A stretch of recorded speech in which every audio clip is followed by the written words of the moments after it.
To me now, Star Trek still represents like hope for the future, the way we hope we're going to be, not forgetting our past mistakes in history.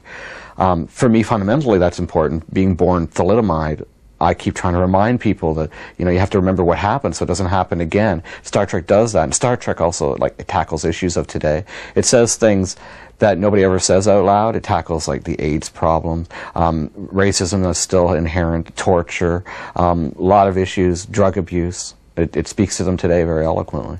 I got involved with Star Trek when I was like 7 years old. I spent long times in the hospital. When I started to realize that I was different because of my disability, I started to wonder what was going to be in store for me in the future.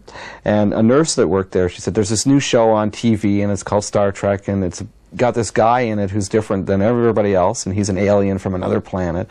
And she felt that I wasn't out of myself enough, so I started watching, and I recognized Mr. Spock. And Mr. Spock became like a focal point for me, because he was me. He had the logical cold side, and that was his wall, and then he also had that emotional side I was trying to get out, and that's what I've always had to do to cope with my disability, was to have a wall, a barrier up, people that couldn't identify how they hurt me, and then I had the emotional side that was crying inside all the time, so he was me, and it was just a natural marriage after that.